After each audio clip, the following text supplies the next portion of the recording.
नमस्कार, आपका स्वागत है आपके अपने कार्यक्रम नमस्ते यूपी में, जहां हमेशा हम कुछ ना कुछ रोचक जानकारी लेके आपके समक्ष मौजूद तो होते हैं, लेकिन आज की जानकारी के लिए शब्द रोचक काफी नहीं है, क्योंकि ये हमारे जिंदगी का एक अभिन्न हिस्सा है। और ये हिस्सा किस तरीके से आपके जीवन में एक मायना ऐड कर सकता है, जोड़ सकता है, इसी के ऊपर आज का हमारा कार्यक्रम नमस्ते यूपी डेडिकेटेड है।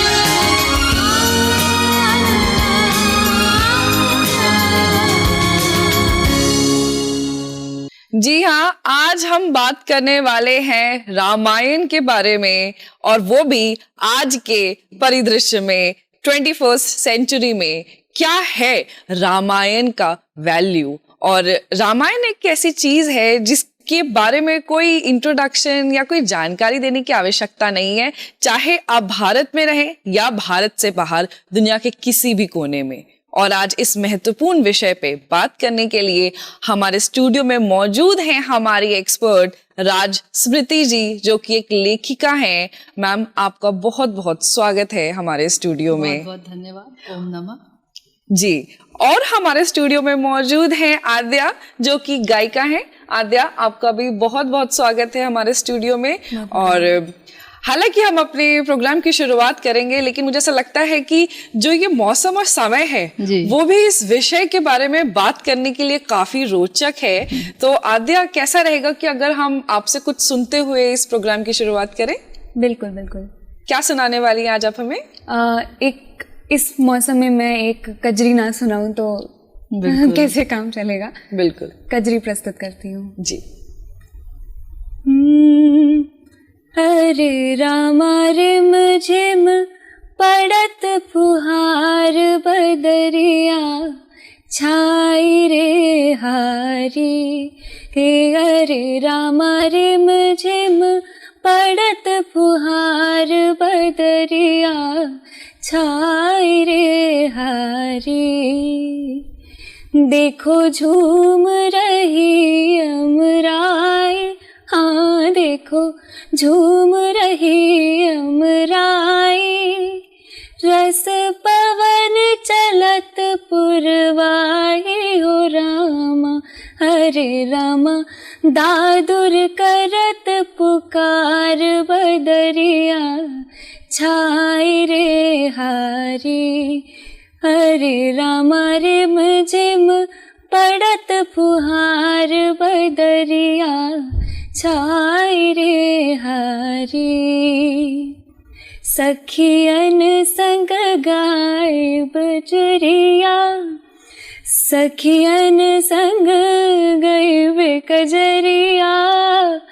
घर ही माँ हमरे सवरिया हो रामा, हरे रामा करबे 16 सिंगार बदरिया छाई रे हारी। हरे रामा रिम झिम पड़त फुहार बदरिया छाई रे हारी। वाह, जब आप गा रही थी तो जो रिमझिम फुहार थी, स्टूडियो में हम लोगों ने तो बहुत अच्छे से इसको महसूस किया। उम्मीद है कि शायद उस फुहार की थोड़ी सी छपाक आप तक भी जरूर पहुंची होगी। और जिस तरीके से आद्या भी जब कजरी गा रही थी, राजस्मृति जी, इन्होंने शुरुआत हाय रामा से की। बिल्कुल। और ये ही महत्व है शायद रामायण का, कि हमारे पास खुशी हो या दुख हो, या हमें कभी भी कोई एक स्टैंडर्ड उदाहरण सेट करना हो जिंदगी के किसी भी मायने का, हम राम जी, सीता जी, हनुमान जी के बारे में बात ना करें, मतलब ये बहुत ही अधूरापन है। इसने जो गाना सुनाया वो मुझे वनवास की तरफ ले गई कि 14 साल कैसे उन्होंने जंगल में बिताया होगा, बारिश होती होगी, फिर किस तरह से उन्होंने समुद्र को वो किया। तो पर्यावरण की बिल्कुल याद दिला दी, और रामायण तो बिल्कुल उसी पर आधारित ही है। बिल्कुल। ऐसे में आज की जो जनरेशन है और जो हमारी इससे पहले की पीढ़ियां थी, पीढ़ी वाइज, जनरेशन वाइज रामायण को देखने का जो नजरिया है उसमें एक बहुत बड़ा बदलाव आया है। और खास तौर से हम अगर 21st सेंचुरी की बात करें, हम जिस तरीके से अब रामायण को देखते हैं वो बहुत अलग है जिस तरीके से रामानंद सागर जी के वक्त जब पहली बार दूरदर्शन पे हमारा रामायण आ रहा था वो था। तो मेरा पहला प्रश्न ही आपसे ये है, रामायण को देखने का नजरिया आपके हिसाब से क्या होना चाहिए? रामायण एक ऐसी कहानी है जो हमेशा रेलेवेंट रहेगी, चाहे वो आज की बात करे, कल की बात करे, आने वाले 100 सालों की बात करे। ये एक ऐसी कथा है जिसमें प्यार है, जिसमें त्याग है, जिसमें डिवोशन है, जिसमें सभी चीज़ है। ऐसी कोई भी चीज़ नहीं है। आज की जितनी भी कहानियां आप देखते हैं, बॉलीवुड फिल्मों की आप बात कर ले, सब में यही तो कहानी है। हस्बैंड वाइफ है, कुछ झगड़ा हो गया, कोई कहानी है, कोई दुश्मन है, किसी ने लैंड ले लिया, किसी ने कुछ कर दिया। तो हर कहानी का एक मिश्रण है, और ये इतनी प्यारी कहानी है जिसमें भाई भाई में प्यार है, जिसमें भाई बहन में प्यार है। अगर हम रावण और शूर्पणखा की बात करें तो प्यार ही था उन दोनों के बीच में जिसने पूरी रामायण करवा दी। और पति पत्नी का प्यार, माता पिता का प्यार, बच्चों का माता पिता की तरफ समर्पण, और सबसे बड़ी बात है कि राजा का प्रजा की तरफ जो उत्तरदायित्व होता है वो इसमें हमें दिखता है। आज के समय में हम सब राम राज्य चाहते हैं। हम क्यों राम राज्य चाहते हैं? क्योंकि हम परेशान हैं, चाहे वो एडमिनिस्ट्रेशन की तरफ से बात हो या छोटी छोटी चीजें जो होती है। हर कोई ऐसा लीडर हमें चाहिए जो हर चीज छोड़ के सिर्फ देश को आगे रखे, अपनी पर्सनल चीजों को सैक्रिफाइस करके। अगर हम राम सीता की बात करें तो उन्होंने अपने पर्सनल लाइफ को सैक्रिफाइस किया कहीं ना कहीं। और कहीं ना कहीं रामायण हमें ये भी दिखाता है कि नेतृत्व ढूंढने से बेहतर है कि पहले हम अपने अंदर के छुपे राम को ढूंढने की कोशिश करें, क्योंकि हमारा ही कल्चर हमें अहम ब्रह्मास्मि का ज्ञान भी देता है। तो समाज में ढूंढने से पहले हमें खुद के अंदर छुपा हुआ राम, खुद के अंदर छुपी हुई सीता को और उन वैल्यूज को जानने की शायद आवश्यकता है।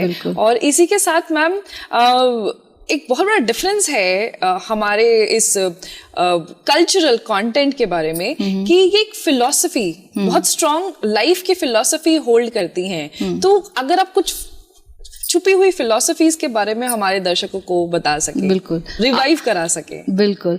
आपने शुरू किया सुविचार से कि कैसे हमें लोभ नहीं होना चाहिए, तो सबसे बड़ा सुविचार तो रामायण में ही दिखता है ना। राजा राम के पास सब था, उन्हें जंगल जाने की जरूरत नहीं थी, उन्हें 14 साल काटने की जरूरत नहीं थी, उन्हें रावण के साथ युद्ध करने के लिए वानर सेना की जरूरत नहीं थी। वो अयोध्या से पूरी सेना मंगा सकते थे, लेकिन उनका वो कर्तव्य कि भाई अभी मैं राजा नहीं हूं तो मैं ये चीजें नहीं इस्तेमाल कर सकता हूं। तो हर कॉन्टेक्स्ट में कैसे यहाँ आज के संदर्भ में हम देखते हैं कि भाई भाई एक दूसरे को मार डालते हैं, जमीन जायदाद के लिए कितनी लड़ाइयां होती है, लेकिन रामायण में उसको मिला हुआ है राजपाट देखने के लिए, लेकिन भरत ने पैर तक नहीं रखा राज सिंहासन पे। लक्ष्मण की बात करें तो कैसे उसने सब चीज छोड़ दिया, अपनी पत्नी का साथ भी छोड़ दिया और अपने भैया भाभी के साथ वो चला गया। हनुमान जी की अगर हम बात करें तो कैसे वो सब चीज थे, उनके पास सब चीज था, वो तो माता सीता को वैसे उठा के ले आते, इतने बलशाली थे, उनको अपने बल का ज्ञान था। लेकिन उनसे अगर आप कुछ भी पूछते थे या कुछ भी कहते थे तो मैं राम दूत हूं, मैं दूत हूं, मैं भगवान नहीं हूं, अपने आप को भगवान भी नहीं मानते थे। तो इस तरह की छोटी छोटी बहुत सारी शिक्षाएं हैं। अगर हम शबरी की बात करें, अगर हम अहिल्या की बात करें, हर से हमें कुछ ना कुछ सीखने को मिलता है कि कैसे आपको त्याग करना चाहिए, कैसे आपको समर्पण करना चाहिए। शिक्षा की जहां बात करें, माता सीता ने जंगल में रहकर लवकुश को वो शिक्षा दी जो शायद उसे राजमहल में नहीं मिलती। तो हम जो शिक्षा के लिए जो हमारा पागलपन है कि हम बाहर जा रहे हैं, यूनिवर्सिटीज जा रहे हैं, हमारे पास सब है। अब आज के टाइम में अगर आप बोर्ड एग्जाम्स और बुक्स और सिलेबस आप देखें तो हमें आईसीएसई में great expectations, Charles Dickens, Shakespeare सब पढ़ाया जाता है। ओरिजिनल टेक्स्ट हम पढ़ते हैं। हमारी भाषा हिंदी है।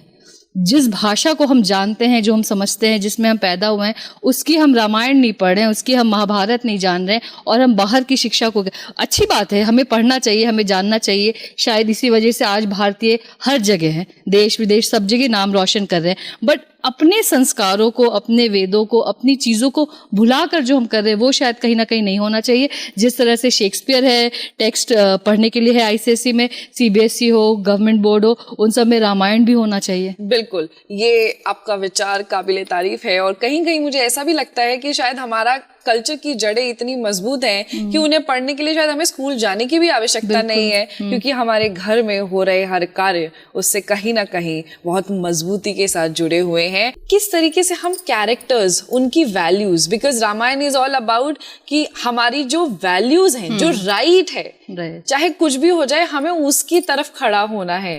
और आज के समय में हम सिर्फ टारगेट, गोल्स, वो माया में फंसे हुए हैं। सही बात आप इसे कैसे जोड़ती हैं? टारगेट्स की जो आपने बात की कि हर चीज टारगेट पे है, यहाँ पे 100 गाड़ियां बेचनी है, 100 क्रेडिट कार्ड बेचने हैं, इंश्योरेंस पॉलिसीज बेचनी है, तो आप कुछ भी कर सकते हैं। रामायण हमें सिखाता है कि आप कुछ भी नहीं कर सकते हैं। प्रभु राम कुछ भी कर सकते थे, उनको जरूरी नहीं था वन जाना, लेकिन रघुकुल रीत न जाए प्राण जाए पर वचन न जाए। उन्होंने उसको फॉलो किया, वो गए। वो राजा बन सकते थे, उन्होंने त्याग किया, क्योंकि माँ ने कुछ मांगा है, पिता को देना है, वो सबसे ऊपर है, उनका राजपाट ऊपर नहीं है। सीता जी को वन जाने की जरूरत नहीं थी, सजा तो राम जी को करनी थी ना, सीता जी को जाने की जरूरत नहीं थी, लेकिन उन्होंने अपना पत्नी धर्म निभाया कि भाई पति जहाँ है, जैसा है, जिस हाल में है, मुझे उसके साथ रहना है, जाना है। वो वहां पे गई। भगवान राम, हनुमान जी सीता माँ को लेके आ सकते थे, लेकिन सीता माँ ने मना कर दिया कि नहीं, मैं तभी जाऊंगी जब प्रभु राम आएंगे मुझे लेने, क्योंकि यही मर्यादा है, यही तरीका है। तो हर चीज में, और प्रभु राम ही एक ऐसे प्रभु है जिनके बारे में हम कहें कि रावण भी उनसे प्यार करता था, और रावण भी चाहता था कि अगर उसका वध होना ही लिखा है तो उन्हीं के हाथों हो और किसी के हाथ ना जाए। जिस तरह का वो शक्तिशाली था, जिस तरह का उसको वेदों को ज्ञान था, अगर लड़ाई हो रही है तो किस तरह से प्रभु राम ने लड़ा, कोई छल कपट कुछ नहीं कि भाई ये कर लेंगे, शॉर्टकट अपना ले, जीत लें। उन्होंने तिल तिल करके चीजें की। अगर हम समुद्र की बात करें तो पहले उन्होंने समुद्र से रिक्वेस्ट किया कि भाई आप हट जाओ, हमें रास्ता दे दो। जब वो नहीं हटे तब उन्होंने अपना बाण निकाला कि मैं तुम्हें सुखा दूंगा।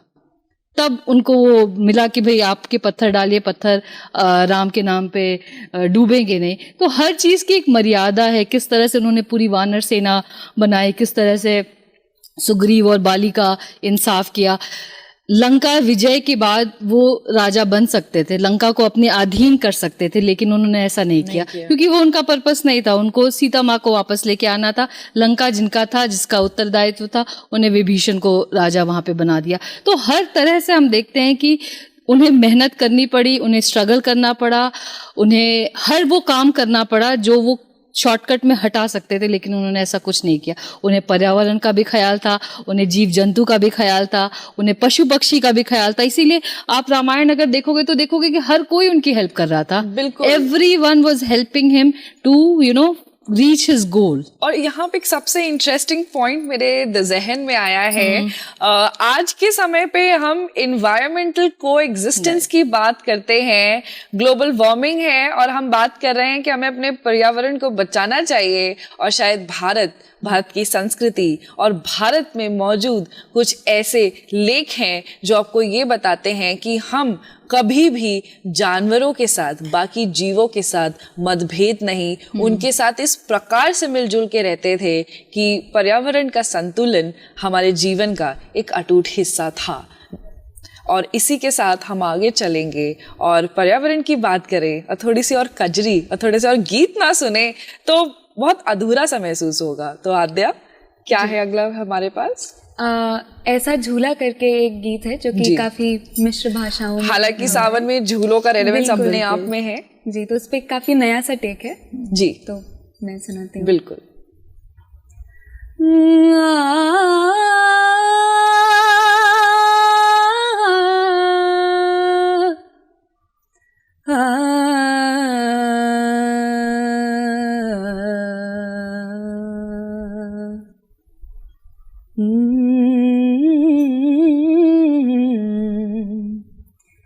ऐसा झूला सखी ना हमें झूलने, ऐसा झूला सखी ना हमें झूलने, मोरी बहिया मरोड़ी निठुर श्याम ने ऐसा झूला सखी ना हमें झूलने, मोरी बहिया मरोड़ी निठुर श्याम ने ऐसा झूला सखी ना हमें झूलने। मैं अकेली ही थी संग सखिया न थी, मैं अकेली ही थी संग सखिया न थी, सांवरे ने कदरिया न जानी मुरी, मोहे पागल बना दी बजा बांसुरी, मोहे पागल बना दी बजा बांसुरी, डार के हम पे तिरछी नजर श्याम ने ऐसा झूला सखी सखी रे। इतना खूबसूरत है कि एक गायिका की सबसे खास बात ये होती है कि जब वो अपने सुर लगाए तो आप उन सुरों को महसूस कर सकें, इमेजिन कर सकें। और आद्या जब आप गा रही थी तो आप जो जो कह रही थी उसका एक विजुअलाइजेशन मेरे नज़रों के सामने तो चल रहा था। आप विजुअलाइज कर पाए या नहीं, ये नतीजा, ये डिसीजन मैं आप तक छोड़ती हूँ। राजस्मृति जी, अपनी चर्चा को आगे बढ़ाते हुए, आज के समय में जितने भी सामाजिक मुद्दे हैं, सोशल इश्यूज हैं जिनको हम फोकस करते हैं, इसमें वुमेन एम्पावरमेंट, नारी सशक्तिकरण आज अपने चरम पे है। और फाइनली शायद भारत ने रियलाइज कर लिया है कि महिलाओं को जोड़ना होगा अगर देश का विकास करना है। और अगर इसको हम रामायण के साथ जोड़ें, सीता जी के साथ जोड़ें, और सिर्फ सीता जी ही वो कैरेक्टर नहीं है, हमारे पास बहुत सारी स्ट्रॉन्ग फीमेल कैरेक्टर्स हैं रामायण में जिसको हम शायद नजरअंदाज भी करते हैं। एक पॉपुलर कैरेक्टर है सीता जी, इसके बारे में अगर आप हमारे दर्शकों को कुछ जानकारी दे सके। बिल्कुल, सीता माँ की जहाँ हम बात करते हैं तो she was a perfect example of women empowerment. She took all her decisions. अगर वन जाने की जो बात थी वो राम जी को जाना था, बट शी सेड कि नहीं मुझे जाना है, उनके ऊपर ये थोपा नहीं गया था। अगर उनके स्वयंवर की हम बात करें तो शी हैड अ चॉइस, एक कंपटीशन था बट देश विदेश से सब लोग आए थे कि जो बेस्ट है, और वो बेंचमार्क सीता जी ने सेट किया था बिकॉज बचपन में उन्होंने धनुष उठाया था। तो दशरथ जी ने ये सेट किया कि भाई जो इस धनुष को उठाएगा वही इसके बराबर का वर होगा। लक्ष्मण रेखा क्रॉस करना सीता जी का डिसीजन था, उनको कहा गया था कि नहीं क्रॉस करना है, बट उनके अंदर का जो हम कहेंगे वैल्यू सिस्टम था कि भाई कोई हमसे भिक्षा लेने आया है, उसकी जो रिक्वेस्ट है उसको पूरा करना चाहिए, वो उनका डिसीजन था।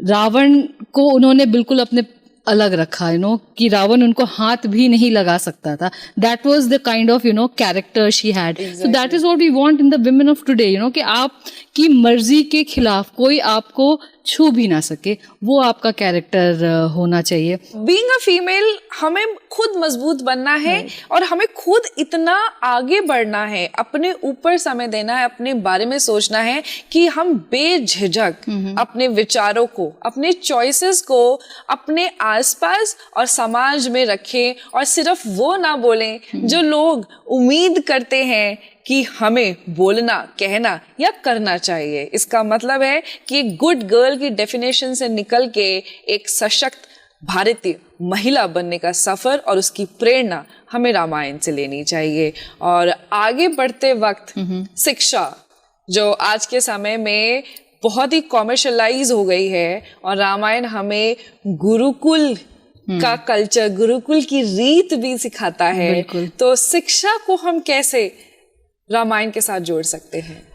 बहुत सही बात आपने कही। शिक्षा की जहां हम बात करें, प्रभु राम के यहाँ 100 टीचर्स आ सकते थे, राजमहल में उनकी शिक्षा दीक्षा हो सकती थी, लेकिन उनको भेजा गया, वन में जाके उनको चीज़ें करनी पड़ी। तो आपको अगर शिक्षा चाहिए तो आपको उसको ग्रहण करना पड़ेगा, आपको जाना पड़ेगा, आपको तपस्या करनी पड़ेगी। रेडीमेड नहीं हो सकती ये सारी चीज़ें कि हर चीज़ आपको मिले। और शिक्षा का बहुत महत्व है, शिक्षा का ही महत्व है। शिक्षा ही हमें सिखाती है कि भाई अगर कोई निर्बल है और आप सक्षम हैं तो आपको उसकी हेल्प करनी चाहिए। जन कल्याण ही आपका शिक्षा का मूल्य उद्देश्य है। अब शिक्षा हम इसलिए नहीं ले रहे हैं कि हमें जॉब करना है, हमें करियर करना है, हमें पैसे कमाना है। जो अनफॉर्चुनेट आज का यूथ, आज के पेरेंट्स भी मैं कहूँगी कि हम बच्चों को उसी तरह से ट्रेन करते हैं कि भाई बेस्ट एजुकेशन क्यों चाहिए, ताकि बेस्ट जॉब चाहिए। डॉक्टर क्यों बनना है, ताकि पैसे कमा सको। इंजीनियर क्यों बनना है, पैसे कमा सको।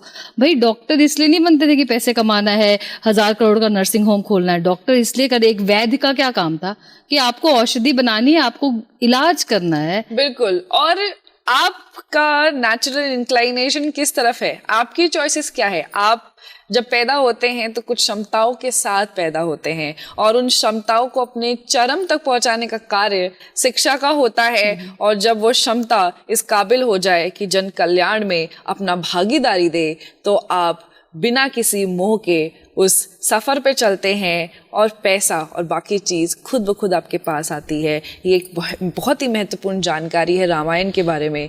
रामायण को आज के समय से शिक्षा के साथ जोड़ने के लिए। राजस्मृति जी, अगला प्रश्न, हम अभी शिक्षा के बारे में बात कर रहे थे, तकनीक के बारे में बात करेंगे जी। और जिस तरीके का उपकरण और यंत्र रामायण में विस्तृत तरीके से मेंशन किया गया है, औषधियों की तरह से, हनुमान जी को लेके, रावण जी का जो वायु विमान था उसको लेके, आज के समय में उसके बारे में रिसर्च हो रहा है और हम उसको साइंस से जोड़ के देख रहे हैं कि किस तरीके से कौन सा साइंस का कॉन्सेप्ट अप्लाई हो कि क्या हम उसको रिक्रिएट कर सकते हैं कि नहीं कर सकते हैं। तो रामायण जितना कल्चर के साथ जुड़ा हुआ है उतना तकनीक के साथ भी जुड़ा हुआ है। बिल्कुल। इसके बारे में आप क्या कहना चाहेंगी? हम अगर अस्त्र शस्त्र की बात करें जो रामायण के युद्ध में इस्तेमाल हुआ, जैसा कि वायु विमान के बारे में, जो पुष्पक विमान का जो इस्तेमाल हुआ, तो हम कहीं ना कहीं वो कल्चर थे, वो सभ्यता थे जिन्होंने ये सारी चीज़ें इंटरप्रेट कर ली थी। हम उस लेवल पे थे। बट आई थिंक बीच में जो भी कुछ हुआ हमारे देश के साथ, हमारी चीज़ों को डिस्ट्रॉय किया गया, नालंदा यूनिवर्सिटी जो जल गई थी, हाँ, तो उस तरह की जो चीजें हुई थी, तो आई थिंक वो कहीं ना कहीं लुप्त हो गया। But we as a society, we were very much advanced in terms of medicine, in terms of Ayurveda, in terms of technology, in terms of communication. I mean Prabhu Ram को talk to Jatayu, we knew the technique of talking to animals, telepathy और इन सब चीजों के बारे we में new हम बात करते हैं। एवरीथिंग। सो रामायण से अच्छा कोई एग्जाम्पल ही नहीं है जो हम तो बात कर सकते हैं। अगर आप साइंस स्टूडेंट्स हैं और आपको लगता है कि आप रामायण से इंस्पिरेशन नहीं ले सकते हैं, तो ये एक बहुत बड़ा मिथ है आपके मन में। हम जिंदगी किसी भी परिप्रेक्ष्य में रामायण को जोड़ सकते हैं। और आद्या, संगीत के साथ ना जोड़े कैसे हो सकता है? बिल्कुल। तो आप क्या सुनाने वाली हैं? मैं एक निर्गुण प्रस्तुत करूंगी। हम इतनी अच्छी फिलॉसफीज की बात कर रहे हैं तो उसी से जोड़ करके। बिल्कुल जी। कौन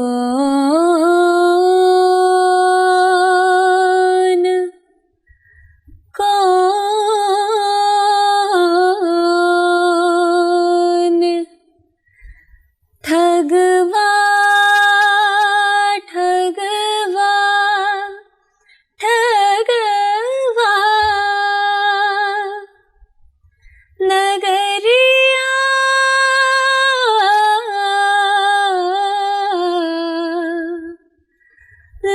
लूटल हो।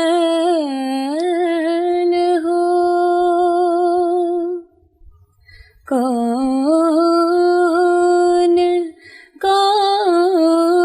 कौन ठगवा नगरिया लूटल हो। कौन कौन ठगवा नगरिया लूटल हो। ठगवा नगरिया लूटल हो। कौन कौन ठगवा नगरिया लूटल हो। बहुत खूबसूरत। और जब किसी गीत को सुन के आपके पैर खुद से थिरकने लगे, आप उसको महसूस करने लगे, तो मुझे ऐसा लगता है कि संगीत का उद्देश्य पूरा हो जाता है। और आपकी आवाज बेहद खूबसूरत है आद्या, और राजस्मृति जी शायद आप भी इस बात से बिल्कुल बहुत खूबसूरत, और बिल्कुल हमें उस एरा में पहुंचा दिया। एक तो मौसम इतना सुहाना है, प्लस भगवान की हम बात कर रहे हैं, तो बिल्कुल होता है एक मन में एक लग रहा है जैसे मंदिर में बैठे हुए एक अजीब सी शांति है, हम अच्छी अच्छी बातें कर रहे हैं। बस उम्मीद है कि ये सकारात्मक ऊर्जा, ये पॉजिटिव एनर्जी और वाइब्स हमने आप तक भी पहुंचाई होगी। और ये सिर्फ काफी नहीं है, सिर्फ वो सारी पॉजिटिव एनर्जीज अपने पास लेके आपको नहीं रखना है, उसको और लोगों तक पहुंचाना है। और इसी से जन कल्याण होता है, क्योंकि सिर्फ हमारा विकास विकास नहीं, सबका विकास ही असली विकास है। और मैं अपने स्टूडियो में मौजूद गेस्ट लोगों से, एक्सपर्ट लोगों से कहना चाहूँगी कि आपका बहुत बहुत धन्यवाद कि आप स्टूडियो में आए। आपने अपने सुरों के साथ, अपनी जानकारी के साथ ना ही सिर्फ स्टूडियो में मौजूद लोग बल्कि हमारे दर्शकों को एक बेहद ही रोचक जानकारी दी है। और इसी के साथ आज हम आपसे विदा लेना चाहेंगे, ताकि हम फिर मिले कुछ और महत्वपूर्ण जानकारियों के साथ। तब तक के लिए नमस्कार।